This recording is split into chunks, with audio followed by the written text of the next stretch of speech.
Welcome to our channel. Today we how to configure AWS Step Functions for multi-stage order workflows, complete guide step by step clearly.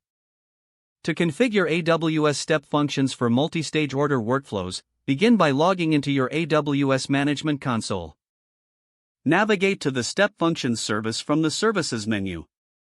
Click on Create State Machine to start building your workflow. Choose the Author with Code Snippets option for flexibility. In the State Machine Definition section, define your workflow using the Amazon States language. Begin with the initial state, which can be an input wait state to collect customer order details. Define the next state to process the order, connecting to your Lambda function for business logic. Add a choice state to route the flow based on order conditions, like payment status or inventory. Use a pass state if no further processing is required, or continue to an integrate state for third-party services. Incorporate error handling by adding a catch clause to handle exceptions gracefully. Once you've defined all states, connect them logically to ensure a smooth workflow. Configure the execution role for your state machine, granting it necessary permissions to access resources. Review the IAM role settings to ensure security and principle of least privilege. After verifying the state machine definition, give your state machine a unique name. Click on Create State Machine to finalize your setup. Test your state machine by executing a sample order. Monitor the execution flow in the console to identify any issues.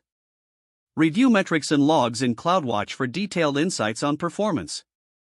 Once satisfied with the test results, deploy your state machine to production. Regularly update and optimize your workflow as your business requirements evolve. Use AWS documentation and community support to troubleshoot and enhance your configuration. If the page does not load, refresh the browser or try again in a private or incognito window. Make sure you are using the correct email address, then retype it carefully to avoid small typos.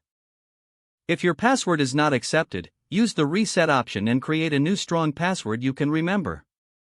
Check your spam folder for verification or security emails, then complete any requested confirmation steps.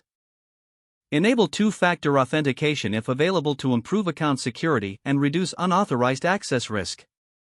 After signing in, review your profile details so your contact information and settings are accurate and current. If you see an error message, note it down and try again after restarting your device and internet connection. Don't forget to like this video and subscribe to our channel for more step-by-step tech guides.